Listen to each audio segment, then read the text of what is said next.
The government once again deceives with the unemployment numbers that have come out for December 2024. So we're going to get into it. And apparently, on the surface, it looks like a blockbuster jobs report and everything is fine until you look at a chart of unemployment, for instance, and you see, wow, it really did not go down that much from 6.8% to 6.7%. And you guys can clearly see the trend upwards here in unemployment, which again is just showing what is going on with the economy. So let's check out the headlines about this job report. Canada's job gains smash expectations and unemployment rate drops. So this happened a couple of weeks ago, but there was more important things to actually cover. But the economy gained 91,000 jobs, with 40,000 coming in the public sector. So once again, you've got like over half of those jobs that are coming in. What are they? They're the government. So it's the actual growth of the government. And the biggest amount of jobs that have been created over 2024 were what? Were they the private sector expansion, or were they the government? No, it was the government expansion. The government just continues to expand. So that's what happened. The economy gained 91,000, 40,000 from the public sector and 27,000 from the private sector, 24,000 from self-employment, according to figures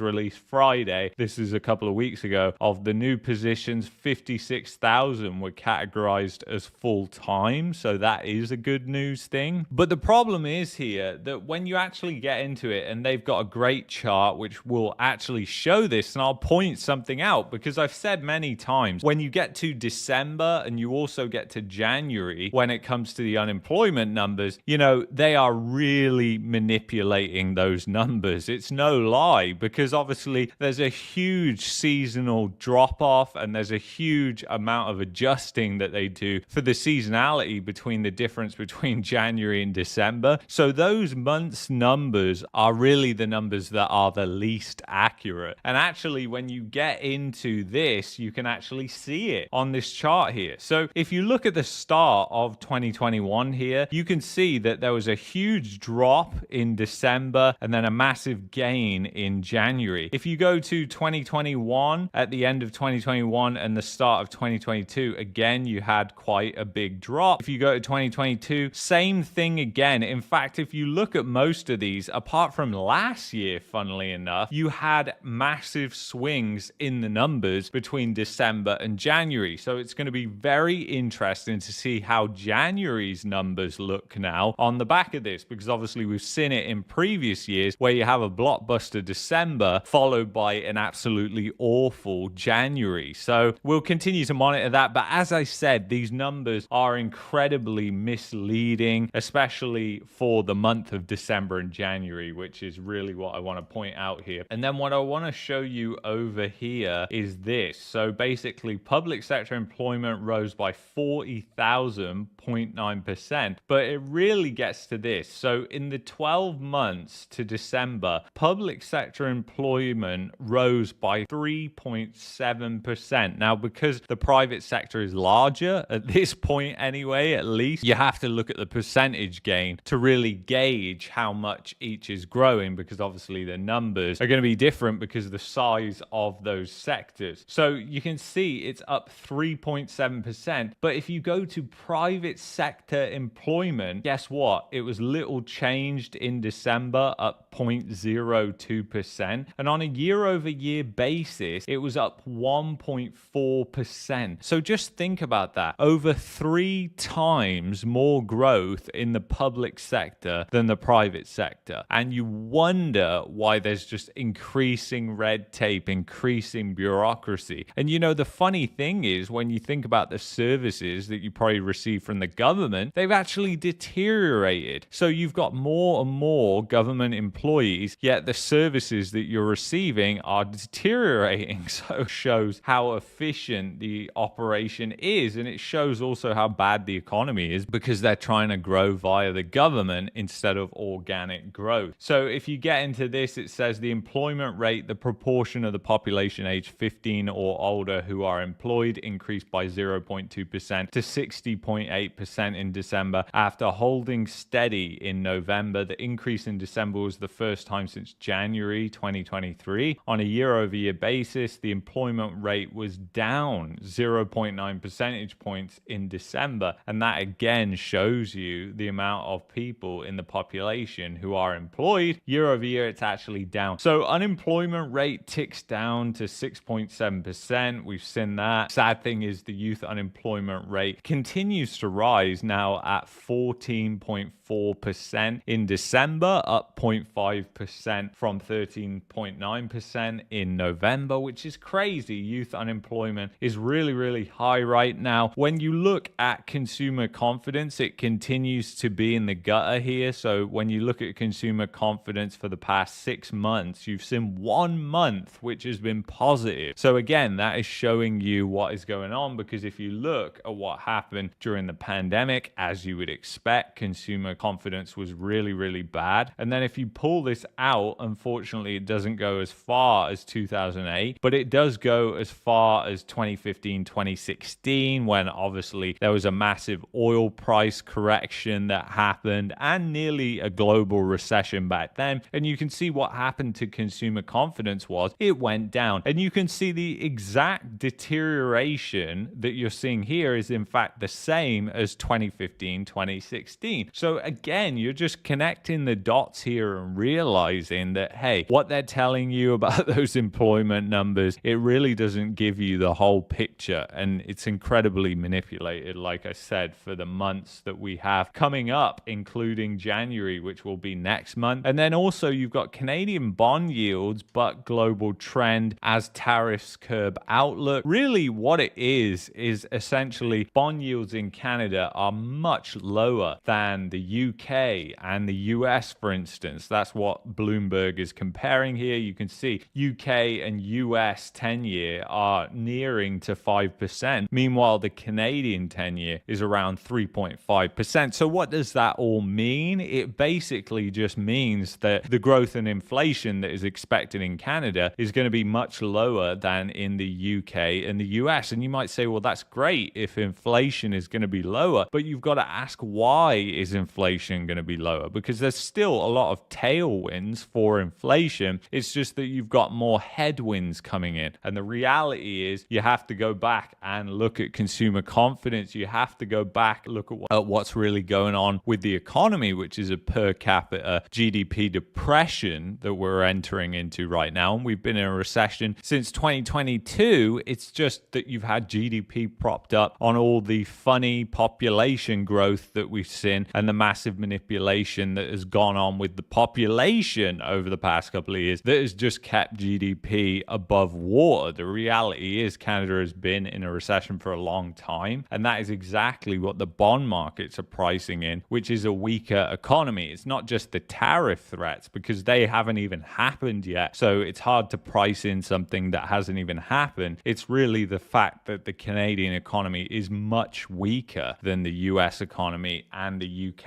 economy has obviously higher inflation as well. So it's interesting. When you look at what happened across the provinces, you saw the unemployment rate drop in Alberta significantly, slightly up in BC. You've seen in Saskatchewan, it's up. In Manitoba, it went up. Ontario, pretty much flat. Quebec, down. You saw a massive increase in New Brunswick, nearly 8% now for the unemployment there. Nova Scotia up slightly. PEI up 0.5% to 8.5%. And Newfoundland and Labrador down, but still in the double digits, 10.4%, which is a really high unemployment rate. So obviously moving forward, we've got to see what happens with the unemployment rate. We've got to see, does this trend continue? And I think obviously the probabilities are that it's going to continue. The Bank of Canada thinks by cutting rates, they're going to suddenly spur an economic boom. We know that there's a massive lag with that, even if that was the conclusion that you were thinking was going to happen as a result of the rate cuts. But it really doesn't work like that. Once you crush a can, you can't just uncrush it. You know, it's very difficult to do it, and it would take a long time to work out all those bumps and have it exactly the same way as before. So it'll be really interesting to see what happens here. If you want to join the inner circle, get access to exclusive and new content, then go to buymeacoffee.com/market mania. And if you're looking for a VPN and want the best VPN, expressvpn.com/market mania, that also helps helps out the channel. And I will see you guys in